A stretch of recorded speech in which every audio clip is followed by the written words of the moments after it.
Videos आ जाएंगी।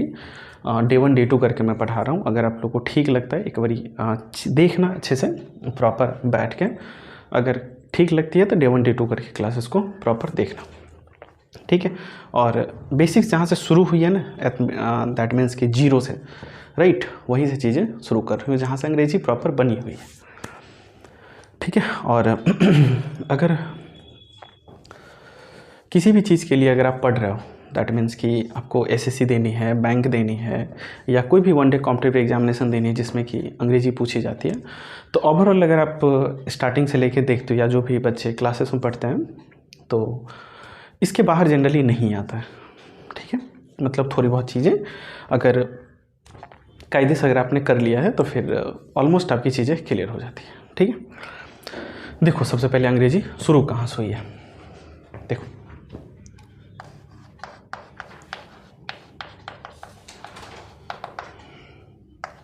ठीक है, प्रॉपर ये हो गया इंग्लिश।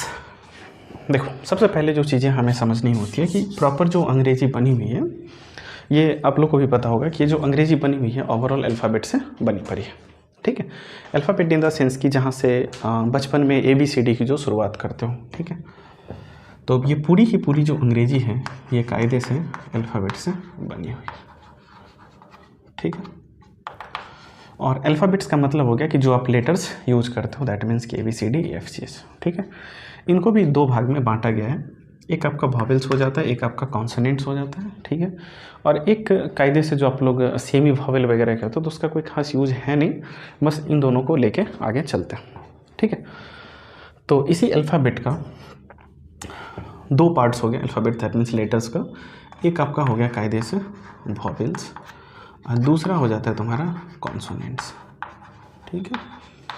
अब ध्यान से समझना, ये जो तुम्हारा वॉवेल्स जो अल्फ़ाबेट से A हो गया, B हो गया, C हो गया, कुल मिला के Z तक, ठीक है।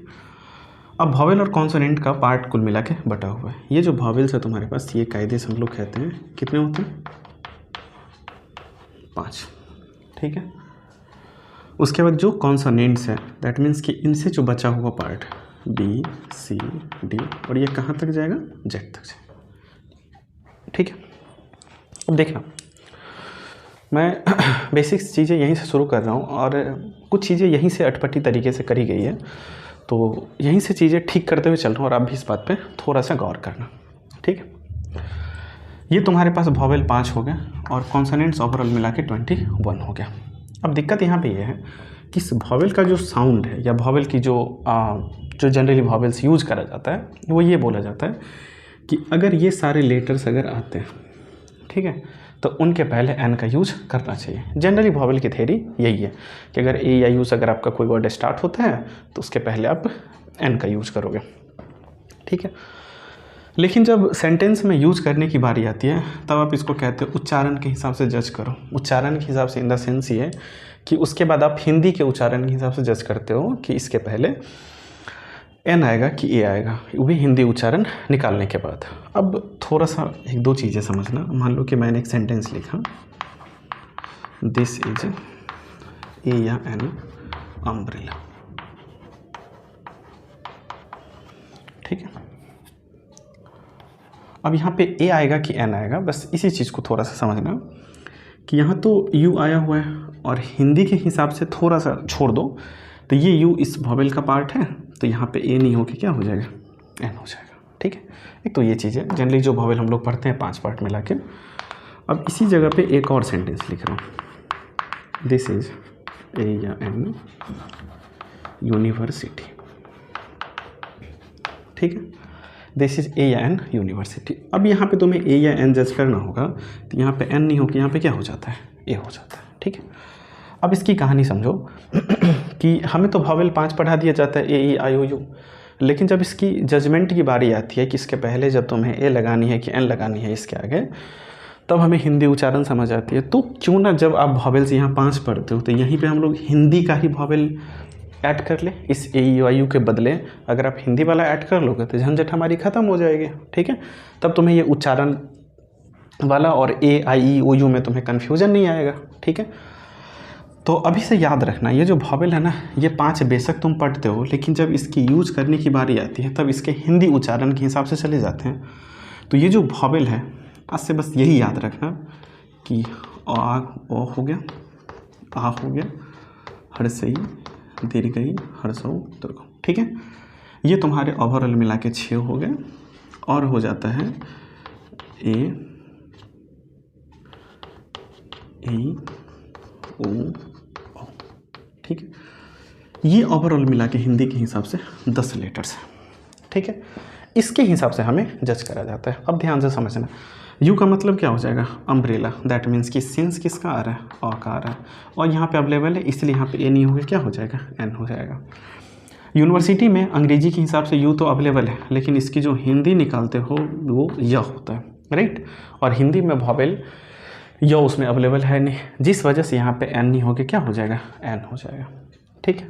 मान लो कि और कोई अगर सेंटेंस लिखोगे, ही इज ए या एन एस डी ओ, ठीक है। यहाँ तक अब यहाँ पे देखो कि इस एस के जगह पे ना तो ए है, ना ही ई है, ना ही आई है, ना ही ओ है, ना ही यू है, लेकिन उसके बावजूद भी यहाँ पे ए नहीं हो के क्या हो जाएगा, एन हो जाएगा, क्योंकि एस को तुम लिखते ऐसे हो, एस, और ये वाला पार्ट आ रहा है, जिस वजह से यहाँ पे एस टी ओ में भी क्या लगता है, एन लगता है, ठीक है। तो चीज़ें जब हम लोग पढ़ा रहे होते हैं वॉवेल कॉन्सोनेंट या स्टार्टिंग से जो अंग्रेजी शुरू हुई है, तो अगर यहीं से चीज़ों को हम लोग थोड़ा सा बदलते और बच्चों को ये चीज़ क्लियर करते हुए चले जाएं, तो उन्हें आगे चल के परेशानी और समझने में दिक्कतें नहीं आएगी। क्योंकि वॉवेल हम लोग ये 5 पार्ट पढ़ा देते हैं, जब वॉवेल का जब यूज़ करने की बारी आती है, दैट मीन्स ए या एन लगाओगे, तब वहाँ पे हम लोग हिंदी उच्चारण सिखाते हैं। तो इससे ज़्यादा बढ़िया कि वॉवेल्स को हम लोग यही पढ़ा दे तो चीज़ें ऑलमोस्ट बेहतर हो जाएगी, और पहले से चीज़ें कॉन्सेप्ट में क्लैरिटी ज़्यादा आ जाएगा, राइट। तो ये हो गया तुम्हारे पास एक लेटर्स में जो कन्फ्यूजन है, ये हो गया लेटर्स का कन्फ्यूजन, ठीक है। अब आगे देखो, जैसे ये तुम्हारा लेटर्स हो गया, ए से लेके जेड तक, ठीक है। ये जो तुम्हारा लेटर्स है ओवरऑल मिला के 26 होते हैं। अब ध्यान से समझना कि सारे लेटर को अगर उठाते हो, एक एक लेटर को उठाना सिंपल सी बात है, अंग्रेजी शुरू ही लेटर से हुई है।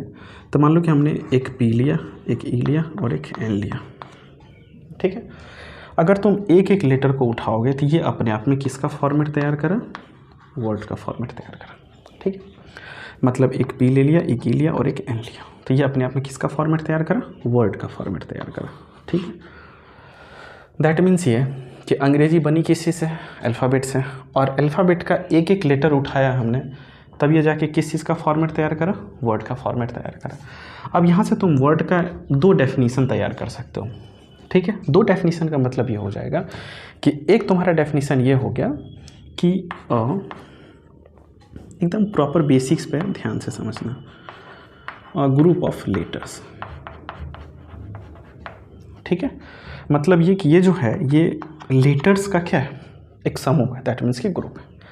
एक तो तुम्हारा ये डेफिनीसन तैयार होता है, और एक डेफिनीसन होता है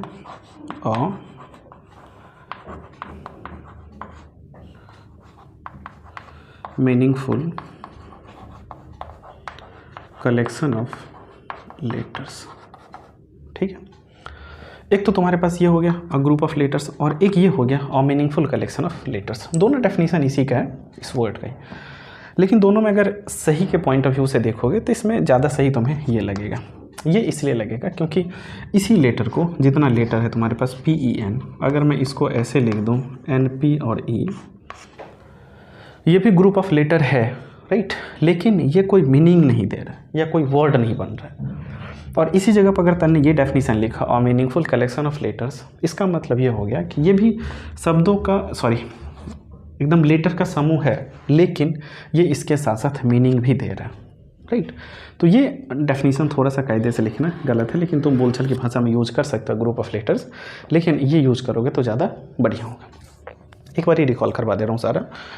प्रॉपर जो अंग्रेजी बनी पड़ी है वो किस चीज़ से बनी हुई है, लेटर से बनी पड़ी है, ठीक है। एक एक लेटर को इकट्ठा करोगे तो अपने आप में वर्ड का फॉर्मेट तैयार करेगा, ठीक है। और वो भी मीनिंगफुल होना चाहिए, क्योंकि जब आगे आप सेंटेंस को देखोगे ना तो 2 बातें कायदे से समझाई जाती है। एक ये कि जो मीनिंगफुल होना चाहिए, और दूसरा ये कि वो ग्रामेटिकली करेक्ट भी होना चाहिए। दोनों चीज़ें हमें सही तरीके से करनी होती है, ठीक है। तो ये चीज़ क्लियर हो गया कि अंग्रेजी जो है प्रॉपर लेटर से बनी पड़ी है और सारा जो लेटर्स है उसका 2 भाग में बांटा गया है, वॉवेल और कॉन्सोनेंट। वॉवेल का क्या कंसर्न है, चीज़ें समझा दिया है यहाँ पे कि हिंदी के हिसाब से जज करना, तो इस हिंदी को ही याद कर लो, इस मीनिंग का कोई अपना मतलब बनता नहीं इस ए आई को, ठीक है। अब वॉवेल कॉन्सोनेंट समझ आ गया। उसी तरीके से जैसे कि तुमने एक एक लेटर को उठाया तो एक वर्ड का फॉर्मेट तैयार करा, उसी तरीके से अगर तुम ऐसे ऐसे सारे वर्ड्स को उठाओगे, ध्यान से समझना, अगर मैंने उठाया राम इट्स अ मैंगो, ठीक है, ये भी वर्ड्स है अपने आप में, ये भी वर्ड्स है, ये भी एक लेटर ही है लेकिन ये भी वर्ड्स है, ठीक है। अब सारे वर्ड को अगर इकट्ठा करोगे तब अपने आप में ये किस चीज़ का फॉर्मेट तैयार करेगा, तब अपने आप में तुम्हें पता चलेगा कि ये एक सेंटेंस का फॉर्मेट तैयार करेगा, ठीक है।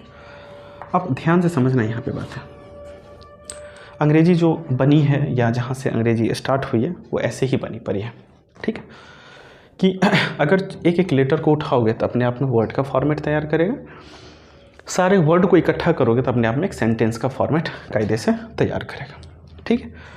अब इन सेंटेंस का भी अपना 2 डेफिनीशन होता होगा, जैसे कि तन्ने इसको तैयार करा अ ग्रुप ऑफ लेटर्स, उसी तरीके से सेंटेंस को भी कह सकते हो a group of words, right.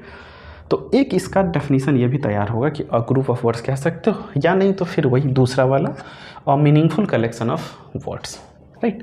तो ज़्यादा बढ़िया आई थिंक यही होगा कि a meaningful collection of words, that means कि हाँ एक कलेक्शन तो है सारे वर्ड्स का, राइट, लेकिन उसका अपना एक मीनिंगफुल भी। अब मीनिंगलेस का मतलब ये हो जाएगा कि इट्स को कहीं और रख दो, ए को कहीं और रखो, मैंगो को कहीं और रखो, आम को राम को कहीं और रखो, ठीक है। तो ये चीज़ कहना ज़्यादा बढ़िया होगा a meaningful collection of words. उसके साथ साथ मान लो कि अगर आप कोई सेंटेंस यूज करते हो, सिंपल सी बात समझना कि अगर कोई सेंटेंस यूज करते हो तो सेंटेंस को लेके बोर्ड पे फेंक दे, अपने हिसाब से एडजस्ट हो जाएगा, या उसका अपना कोई स्केलेटल होता होगा, राइट। तो ध्यान से समझना, इस सेंटेंस का भी अपना यूज करने का तरीका होता है, ऐसा नहीं होता है कि 10 वर्ड्स ले लो बोर्ड पे फेंक दो। इस वजह से बोला जाता है अ मीनिंगफुल कलेक्शन, राइट, कि जो तुम वर्ड्स यूज कर रहे हो उसका अपना एक मीनिंग होना चाहिए और फिर उसका अपना समूह होना चाहिए, ठीक है। तो इस सेंटेंस का जो बेसिक स्ट्रक्चर होता है वो बेसिक स्ट्रक्चर तुम लोग को पता होगा, एक सब्जेक्ट होता है, वर्ब होता है और एक ऑब्जेक्ट होता है। एकदम बेसिक्स पे हूँ, अंडर 10th की चीज़ें बात कर रहा हूँ, ठीक है। कुछ चीज़ें मैं खुद भी यहाँ से हटाऊंगा और कुछ चीज़ें आपको अलग लेवल की भी बताऊंगा, ठीक है। तो अभी बेसिक्स बता रहा हूँ इसलिए इस बात को समझते चल रहा हूँ। सेंटेंस का भी अपना एक बेसिक स्ट्रक्चर होता होगा जिसको कि SVO के फॉर्म में हम लोग लेते हैं कायदे से, ठीक है। अब ध्यान से समझना, ये जो तुम्हारा सेंटेंस हो गया, इसका अपना बेसिक स्ट्रक्चर तो यही होता है, एक सब्जेक्ट होना चाहिए, एक वर्ब होना चाहिए और एक ऑब्जेक्ट होना चाहिए, ठीक है। इस S का मतलब क्या हो जाएगा, सब्जेक्ट, V का मतलब क्या हो जाता है, वर्ब, और O का मतलब क्या हो जाता है, ऑब्जेक्ट, ठीक है। थोड़ा सा प्रोनाउंसिएशन पे भी ध्यान देना, क्योंकि जैसे वर्ब का जो R होता है ना वो R साइलेंट होता है, इसको वर्ब पढ़ा जाता है, और ऐसे तुम्हें बहुत सारे वर्ड्स मिलेंगे, राइट। जैसे मान लो 1-2 बातें बता देता हूँ, जैसे मान लो ये ऑप्शन है, तो जनरली हम लोग पढ़ते आ रहे हैं इसको ऑप्शन, जबकि इसको ऑप्शन पढ़ा जाता है। जैसे जॉब है, जनरली हम लोग बोलचाल की भाषा में जॉब यूज़ करते हैं, लेकिन इसको जॉब पढ़ा जाता है, ठीक। जैसे मान लो ये हॉट है, तो इसको हॉट नहीं, इसको हार्ट पढ़ा जाता है, राइट। तो अभी बेसिक से जो तुम पढ़ते हो आ रहे बस उसी पे फोकस करना है, ठीक है। एक तुम्हारा S का मतलब सब्जेक्ट हो गया, V का मतलब वर्ब हो गया और O का मतलब ऑब्जेक्ट हो गया, एकदम बेसिक से ध्यान से समझते रहना। S का मतलब जो सब्जेक्ट होता है, इसका मतलब जो हमें हिंदी पता है इसका, कि जिसका मतलब होता है कर्ता, दैट मीन्स कि काम को करने वाला, या एक लैंग्वेज में इसको कह सकते हो डूअर, ठीक है। अब डूअर से बेहतर है कि तुम इसको कर्ता ही बोलो, या कर्ता से भी ज़्यादा बेहतर है तुम इसको पहचानने का तरीका सीख लो, ठीक है। एक बेसिक्स लेवल पे जो आइडेंटिफिकेशन होता है उसका वो ये होता है, और वो भी इस बात पे ध्यान देना कि बस 3 वर्ड्स वाले सेंटेंस में अगर थोड़ा सा सेंटेंस बड़ा लिखोगे तो ये थ्योरी तुम्हारा फेल कर जाएगा वहाँ पे, फिर तुम्हें चीज़ें इसी जगह से थोड़ा सा ठीक ठाक लेवल की थ्योरी बताई जाएगी और मैं सारा कवर करूँगा, ठीक है।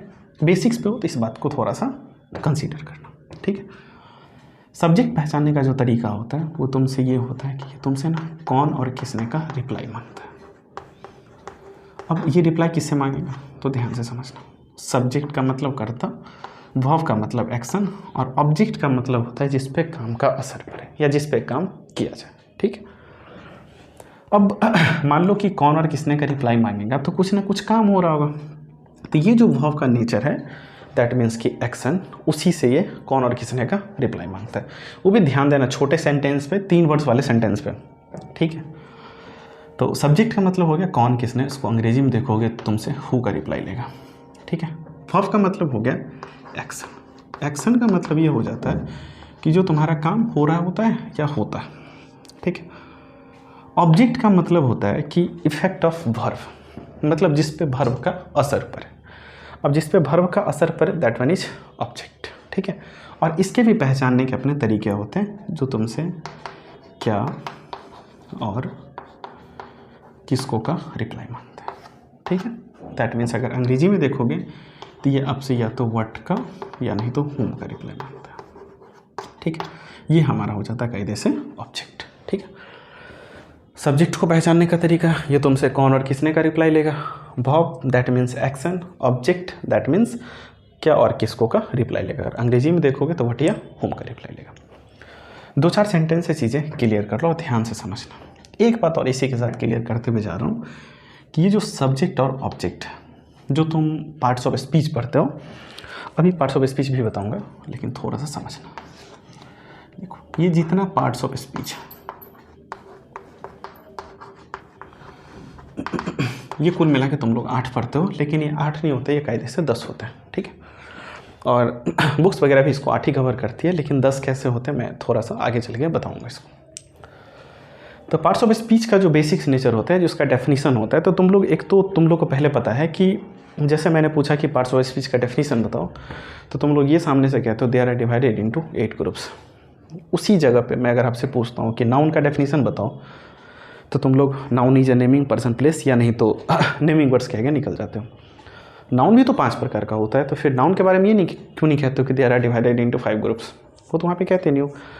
पार्ट्स ऑफ स्पीच का भी अपना डेफिनेशन होता है, और उसका डेफिनेशन ये होता है on the basis of the function you have to use a word in a sentence. मैंने क्या बोला, ध्यान से समझना। On the basis of the function, right, मतलब जिस फंक्शन के आधार पे वर्ड को सेंटेंस में जज करते हो। इसका मतलब ये हो गया कि अगर किसी भी वर्ड को अगर आप सेंटेंस में यूज करोगे तो उसका ग्रामर उस सेंटेंस में आने के बाद पता चलेगा, that is called parts of speech. अब 1-2 एग्जाम्पल कहते हैं, जैसे कि मैंने गो लिख दिया। अब गो हमें पता है कि ये वर्ब है, ठीक है, और हम लोग आराम से इसको कह देते हैं कि अपने आप में वर्ब होगा। लेकिन ये गलती ना कभी मत करना, इवन कि तुम ही छोड़ो, कोई नहीं बोल पाएगा कि गो अपने आप में यहाँ पे होगा क्या। ठीक है, गो सबसे पहले आप आराम से उसको कह सकते हो कि आप उसी गो को आप सेंटेंस से पहले अरेंज करो, देन जाके मैं इसका ग्रामर बता देता हूँ कि ये अपने आप में होगा क्या। ठीक है, पार्ट्स ऑफ स्पीच का डेफिनेशन यही होता है। दूसरी बात ये कि जितना पार्ट्स ऑफ स्पीच है सबका अपना अपना काम बटा हुआ है। ठीक है, अब काम क्या बटा हुआ है ज़रा ध्यान से समझना। मैं 2 पार्ट को थोड़ा सा भी नोटिस कर रहा हूँ, एक तुम्हारा नाउन और एक तुम्हारा प्रोनाउन। ठीक है, इसका अपना बेसिक डेफिनेशन भी है सबका, लेकिन अभी जो यूज कर रहे हैं बस उसको थोड़ा सा समझना। एक हो गया नाउन और एक हो गया प्रोनाउन।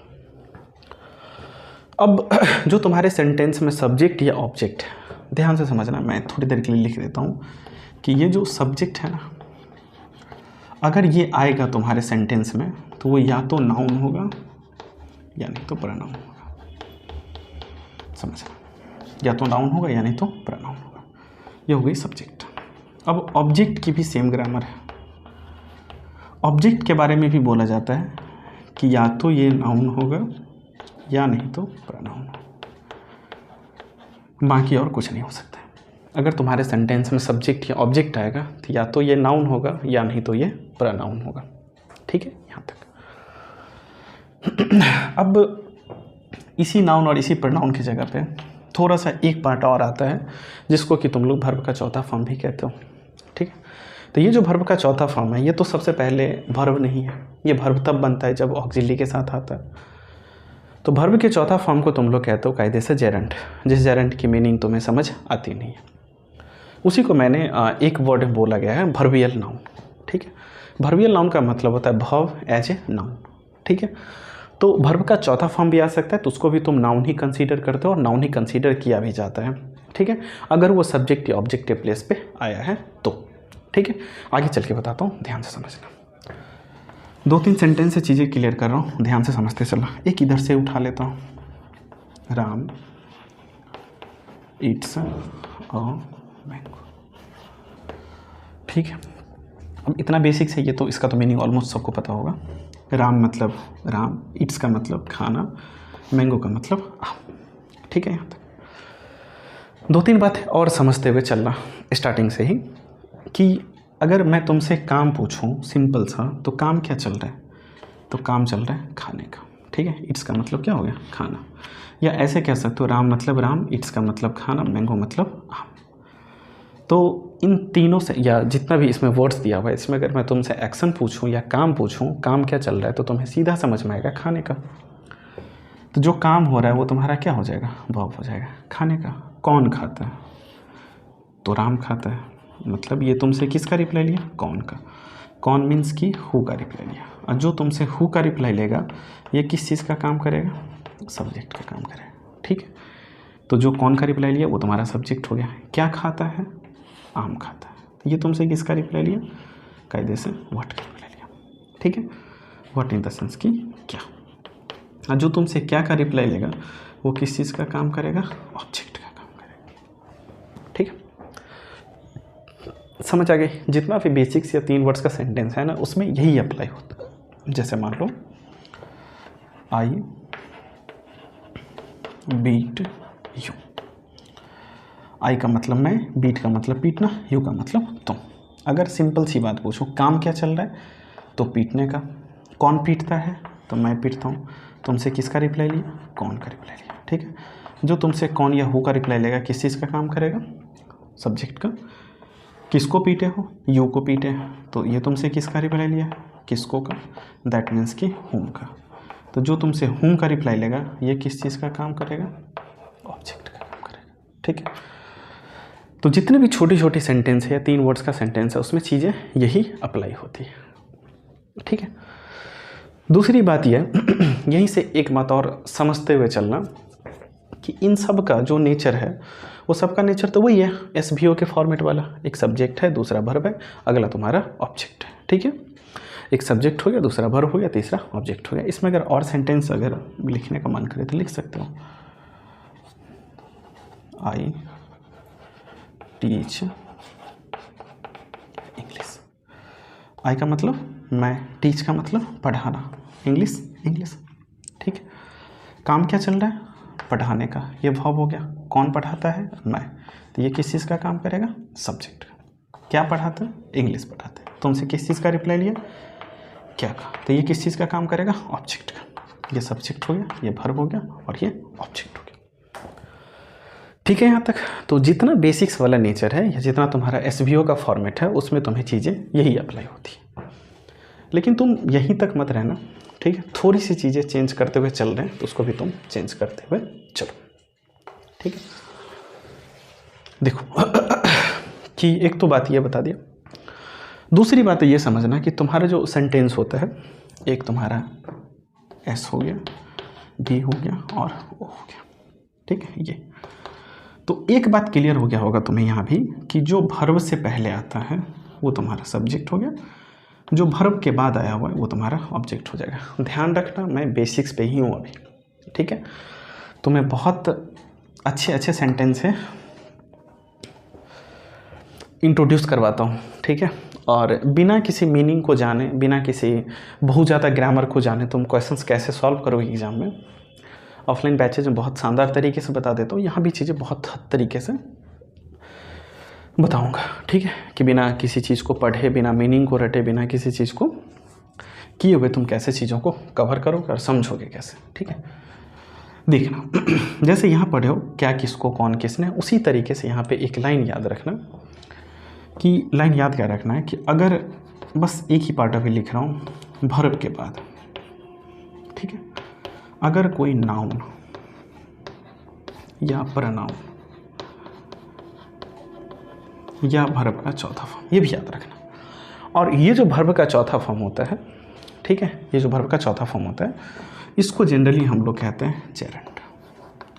अब जेरेंड की हिंदी तुम्हें पता नहीं होगा, ठीक है, तो जेरेंड से बढ़िया तुम इसको ना वर्बियल नाउन कह लो, ठीक है, इसको कह लो वर्बियल नाउन, ठीक है, वर्बियल नाउन। वर्बियल नाउन का मतलब होता है कि वर्ब एज ए नाउन।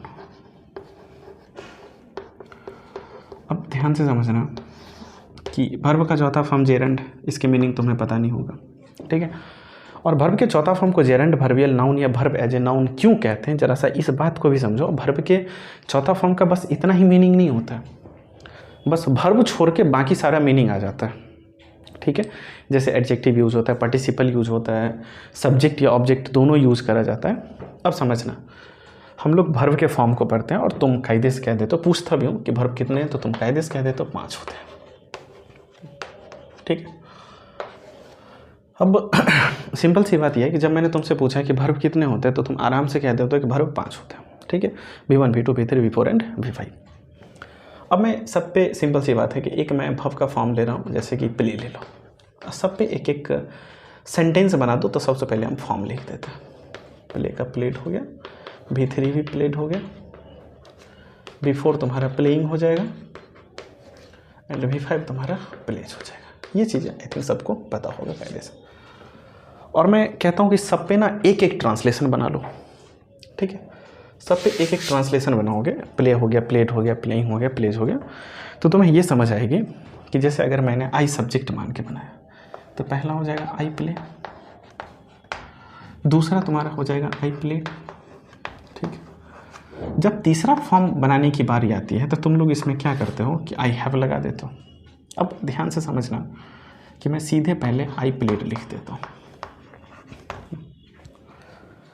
अब तुम में से कोई भी बता सकते हो कि प्लेड और प्लेड में V2 और V3 कौन सा है? एकदम जज करना मुश्किल है कि कौन सा V2 है कौन सा V3 है। अब नंबर पे तो तुम जज करोगे नहीं कि ऊपर लिखा हुआ है तो V2 का फॉर्म होगा, नीचे लिखा हुआ है तो V3 का फॉर्म होगा, इस पे तो तुम जज करोगे नहीं। तो जब तुम्हें ट्रांसलेशन बनाने की बारी आती है तो यहाँ पे तुम लगाते हो हैव। अब यहाँ पे तुम बोलोगे क्या कि ये तो स्ट्रक्चर है, तो भाई जब स्ट्रक्चर है तो जब तुम वर्ब का फॉर्म बताते हो तो ये तो प्रॉपर वर्ब का फॉर्म बताते हो। तो जब तुम्हें V1 V2 V5 में जब हैज या हैव या कुछ भी ऑक्सिलरी नहीं लगाते हो तो बाकी इन दोनों में क्यों, और इन दोनों में जब तुम लगाते हो तो स्ट्रक्चर को कंप्लीट क्यों नहीं करते हो, राइट, स्ट्रक्चर तुम्हें कंप्लीट करनी होगी, ठीक है। दूसरा कि अगर वर्ब का चौथा फॉर्म यूज़ करते हो तो आई है तो इसमें एम लगाना होता है, आई एम प्लेइंग, और आई के साथ प्लेज रखोगे नहीं तो तुम ही के साथ रख लो क्योंकि एग्रीमेंट का एरर हो जाएगा, ठीक है। अब इन दोनों पार्ट में देखो, आई हैव प्लेड और आई एम प्लेइंग, बाकी V3 और V4 इसी दोनों में तुम्हें क्या आफत आई कि इसमें एम लगाओ इसमें हैव लगाओ, दैट मीन्स कि ऑक्सिलरी लगाओ, बाकी में क्यों नहीं, बाकी के साथ क्या दिक्कत है, राइट। तो हैव और एम, तो तुम यहाँ पे एक चीज़ कायदे से कह सकते हो कि जो तुम्हारा वर्ब का पांचों फॉर्म है, ये वर्ब का पांचों फॉर्म में V3 और V4 वर्ब होता ही नहीं है, राइट। इन दोनों को वर्ब बनाने के लिए, या अगर अभी के बाद अगर तुमसे कोई पूछे वर्ब का फॉर्म तो तुम वर्ब का फॉर्म ऐसे बताना, V1 V2 auxiliary verb plus V3 auxiliary verb plus V4 and V5। अब देखो कि तुम्हारा वर्ब का फॉर्म, अब तुम्हें ठीक लग रहा होगा कि V1 अकेले प्ले यूज हुआ है, प्लेड तुम्हारा V2 अकेले यूज हुआ है। अगला जो तुम्हारे पास V3, इसके साथ अगर मैंने ऑक्सिलरी चिपका दिया तो तुम भी यहाँ पे ऑक्सिलरी लगा रहे हो। कोई भी ऐसा V3 बताओ जिसके साथ तुम मेन वर्ब यूज करते हो और वहाँ पे ऑक्सिलरी नहीं लगा हो, सबके साथ यूज करते हो। या कोई ऐसा वर्ब का चौथा फॉर्म बताओ जो तुम्हें as a main verb use करते हो उसके बगल में ऑक्सिलरी ना लगा हो। तो जब तुम्हें वर्ब का पांचों फॉर्म बताना होता है तो तुम वहाँ पे सीधे V1 V2 V3 V4 V5 करके कैसे निकल जाते हो, ठीक है। तो वर्ब के चौथा फॉर्म की जो अपनी नेचर है वो ये है कि जब इसके साथ ऑक्सिलरी वर्ब आएगा तब ये मेन वर्ब का काम करेगा, ऑक्सिलरी वर्ब नहीं आएगा तो इसके बहुत सारे फॉर्मेट होते हैं। सबसे पहले कि ये नॉन वर्ब होता है जिसको कि तुम जेरेंड भी कहते हो, लेकिन नॉन वर्ब समझोगे तो चीज़ें ज़्यादा समझ में आएंगी, आगे चल के बताऊँगा, ठीक है। और एक बात कि इसी जेरेंड को वर्बियल नाउन भी कहा जाता है और आराम से लिख दिया वर्ब एज ए नाउन, क्योंकि सिंगल वर्ब का चौथा फॉर्म है, ठीक है। तो ये बात यहाँ समझना कि वर्ब के बाद आने वाला नाउन प्रोनाउन या वर्ब का चौथा फॉर्म अपने आप में ऑब्जेक्ट होता है। ठीक है, और ऑब्जेक्ट इसी वर्ब का होता है, ठीक है, इसी वर्ब का ऑब्जेक्ट होता है। अब यहाँ से भी तुम जो बेसिक्स वाला सब्जेक्ट और ऑब्जेक्ट की जो थ्योरी है वो तुम निकाल सकते हो। निकाल क्या सकते हो, जैसे मान लो कि यही ऐतिहासिक सेंटेंस लिख देता हूँ, राम इट्स अ मैंगो, ठीक है। अब ध्यान से समझना, इट्स तुम्हारा वर्ब है, इसके बारे में भी हमें पता नहीं है, लेकिन नाम तुम पता होगा कि ये नाउन है, ठीक है। और मैंगो, तो ये तुम्हारा वर्ब हो गया, और वर्ब के बाद आने वाला नाउन या प्रनाउन, मैंगो भी नाउन है, तो वर्ब के बाद आने वाला नाउन, प्रनाउन या वर्ब का चौथा फॉर्म, इसके बाद तीनों में से कोई एक ही आता है। तो इसके बाद आने वाला नाउन या प्रोनाउन क्या होता है, ऑब्जेक्ट होता है, और ये ऑब्जेक्ट हुआ, ये वर्ब हुआ, तो ये कायदे से क्या बचा, सब्जेक्ट बचा, ठीक है। तो तुम ऐसी चीज़ों को कर सकते हो, और अगर ऐसे नहीं करोगे तब तो तुम्हें दिक्कत आएगी सब्जेक्ट पहचानने में। सब्जेक्ट पहचानने में इसलिए दिक्कत आएगी क्योंकि थोड़ा सा इससे अगर बड़ा सेंटेंस अगर लिख दिया ना तो तुम कायदे से कन्फ्यूज हो जाओगे। कन्फ्यूज कैसे होते हो, जैसे कि मान लो कि एक और चीज़ होती है सेंटेंस में कि अगर तुम्हें एक आध दो वर्ड्स अगर एक्स्ट्रा ऐड करना होगा सेंटेंस में, तो तुम्हें या तो प्रीपोजिशन लगाने होते हैं या अगर कंजंक्शन भी लगा सकते हो, कि जब तुम्हें कुछ ज़्यादा वर्ड्स अगर ऐड करना हो। ऐसे बोला जाता है कि अगर तुम्हें वर्ड को ऐड करनी है तो प्रीपोजिशन लगाओ, सेंटेंस ऐड करनी है तो कंजंक्शन लगाओ। आगे चल के बताऊँ। तब ध्यान से समझना कि अगर ये वाली थ्योरी अगर तुम्हें नहीं पता है, अगर तुम कौन किसने पे जाओगे तो तुम यहाँ पे आके कंफ्यूज करोगे, और ये वाली जो थ्योरी है कौन किसने क्या किसको वाली, ये तुम्हारा फेल कर जाएगा। और ये फेल इसलिए करता है क्योंकि एग्रीमेंट का एरर हो जाएगा। अब एग्रीमेंट का एरर कैसे होता है ज़रा ध्यान से समझना। जैसे ये पढ़े हो ना वर्ब के बाद, उसी तरीके से एक थ्योरी और समझना कि प्रीपोजिशन, ठीक है, इसके बाद या तो नाउन आता है या प्रनाउन आता है या वर्ब का चौथा फॉर्म आता है, और ये भी अपने आप में क्या होता है, ऑब्जेक्ट होता है। और ये ऑब्जेक्ट भी इसी का होता है, और ये ऑब्जेक्ट इसी का होने का मतलब ये होता है कि ये इसके मीनिंग को क्वालिफाई करता है, राइट। जनरली देखे होंगे कि जितना प्रीपोजिशन होता है वो अपने आप का उल्टा मीनिंग देता है। जैसे मान लो कि एक सेंटेंस अगर लिखो, द हाउस ऑफ राम, अब इसको तुम क्या पढ़ोगे, घर का राम कि राम का घर, राम का घर पढ़ोगे। दैट मीन्स ये कि ऑफ अपने आप में क्या होता है, प्रीपोजिशन, इसके बाद आने वाला नाउन या प्रोनाउन इसी प्रीपोजिशन का ऑब्जेक्ट होगा। तो इस प्रीपोजिशन का ऑब्जेक्ट होने का मतलब कि इसके मीनिंग को क्वालिफाई करता है, घर का राम नहीं राम का घर, राइट। इस वजह से बोला जाता है कि इसके बाद अगर कोई नाउन प्रोनाउन या अगर आएगा तो वो अपने आप में क्या होगा, उसका ऑब्जेक्ट होता है, ठीक है। अब ध्यान से समझना एक बात और, कि वर्ब के बाद भी आएगा तो ऑब्जेक्ट, प्रीपोजिशन के बाद भी आएगा तो ऑब्जेक्ट। और एकदम एक शॉर्ट नोट से बता दे रहा हूँ यहाँ पे कि object can never be subject. मतलब ये कि ऑब्जेक्ट किसी सेंटेंस का सब्जेक्ट नहीं बन सकता। अब इस पे बात करोगे तो अगर तुम कोई एक रिलेटिव प्रोनाउन लगा दो या दैट लगा कोई सेंटेंस बना सकते हो, तो एक ही सेंटेंस में, लेकिन वहाँ पे दो सेंटेंस होता है, इस बात पे भी ध्यान देना। अगर किसी सेंटेंस का अगर कोई सब्जेक्ट है तो उसी सेंटेंस में किसी का ऑब्जेक्ट भी, ठीक है। तो ये दो बातें तुम्हें समझ आ गई। अब देखो ये इसलिए चीज़ें फेल कर जाती है कौन किसने क्या किसको वाली, क्योंकि अब छोटा सा इसी का सेंटेंस लिख रहा हूँ, ध्यान से समझना। राम इट्स अ मैंगो समझ आ गया, ये वर्ब है, इसके बाद आने वाला नाउन या प्रोनाउन क्या हो जाता है, ऑब्जेक्ट हो जाता है, ठीक है। अब इसी सेंटेंस को जरा सा अलग वे में लिख देता हूँ।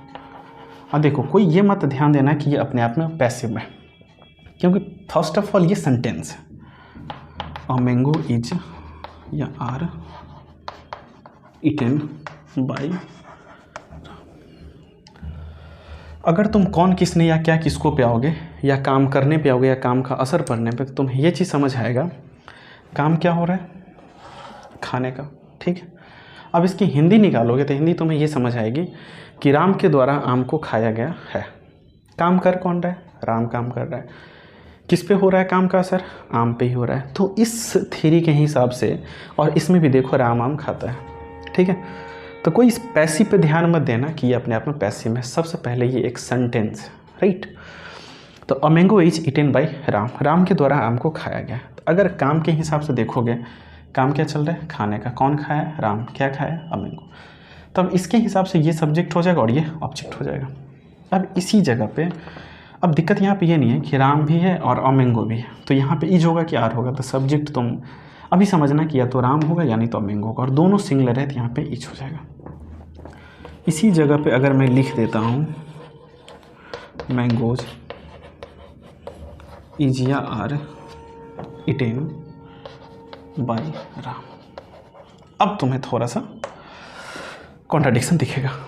कॉन्ट्राडिक्शन इसलिए दिखेगा, इसमें भी अगर काम देखोगे तो काम राम ही कर रहा है और काम किस पे हो रहा है, आम पे ही हो रहा है। खाया किसको जा रहा है, आम को ही खाया जा रहा है। अब अगर यहाँ पे सब्जेक्ट तुम अगर राम को मानते हो तो इज होगा, मैंगोज को मानते हो तो आर होगा।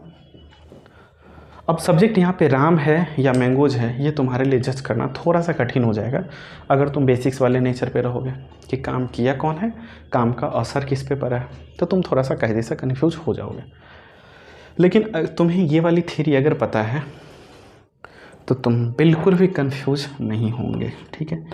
ये वाली एक तो ये हो गया और एक तुम्हारे पास ये हो गया, ये दोनों 1% भी कंफ्यूज नहीं होंगे, ठीक है, क्योंकि ये जो तुम्हारा पुरानी वाली थ्योरी है ये यहाँ पे आके फेल कर जाएगा, ठीक है। फेल कैसे करेगा, ध्यान से समझना। अभी बोला था कि जो वर्ब का तीसरा फॉर्म है ये बिना ऑक्सिलरी वर्ब का वर्ब नहीं होता है, तो ऑक्सिलरी वर्ब लगा हुआ है, ये दोनों मिलके वर्ब हो गया, ठीक है। बाय अपने आप में पता होगा तुम लोग को प्रीपोजिशन है।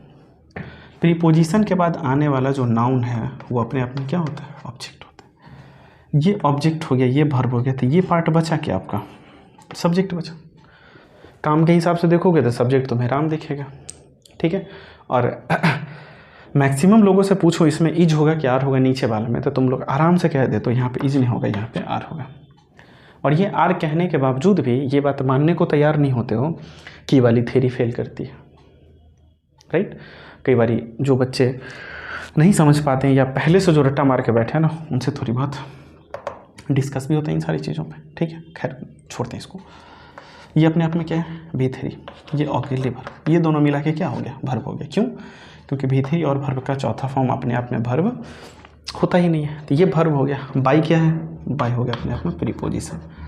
प्रीपोजिशन के बाद आने वाला नाउन या प्रोनाउन किस चीज़ का काम करेगा, ऑब्जेक्ट का, ये वर्ब हो गया।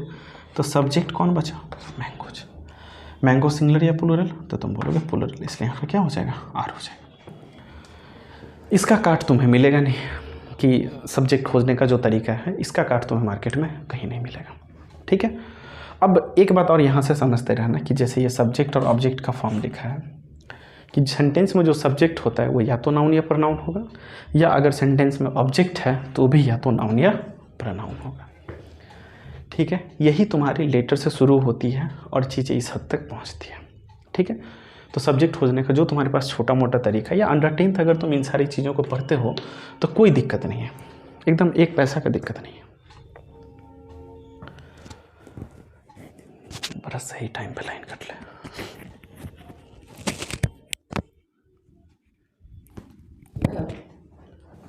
और बढ़े